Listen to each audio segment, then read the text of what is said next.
Hello, আসসালামু আলাইকুম guys. উনি একজন অসুস্থ মানুষ। আগে উনি রিক্সা ভ্যান গাড়ির এগুলার কাজ করতো, যেরকম আমাদের এই গাড়িগুলো আছে, এই গাড়িগুলো উনি কাজ করেছেন।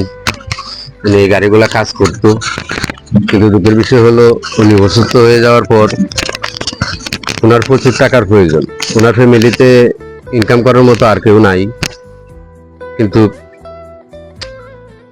আমি একটু কাজ করতেছিলাম সকালবেলা, উনি চলে আসলেন আমার বাসায়। আইসা বললেন, ভাই আমাকে কিছু সহযোগিতা করেন, আমি পারতেছি না, কাজ করতে পারতেছি না, আমাকে একটু সহযোগিতা করেন। সকালবেলায় আমি আর না করতে পারলাম না। উনি আমাদের কাজ করতো, উনি শুধু আমাদের না অনেকেরই কাজ করতো, কিন্তু উনি অসুস্থ হয়ে যাওয়ার পর কাজ করতে পারতেছে না, ফ্যামিলিটা চলতেছে না।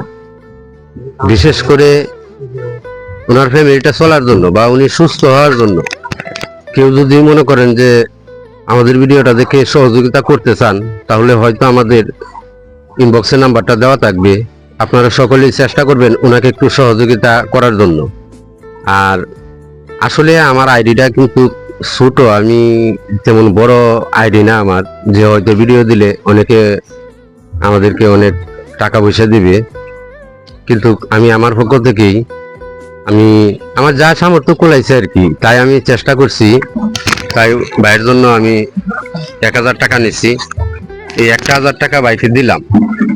বিশেষ করে আপনারা চেষ্টা করবেন ওনাকে কিছু সহযোগিতা করার জন্য, যাতে উনি সুস্থ হওয়ার জন্য। আপনারা আসসালামু আলাইকুম। হ্যালো, আসসালামু আলাইকুম।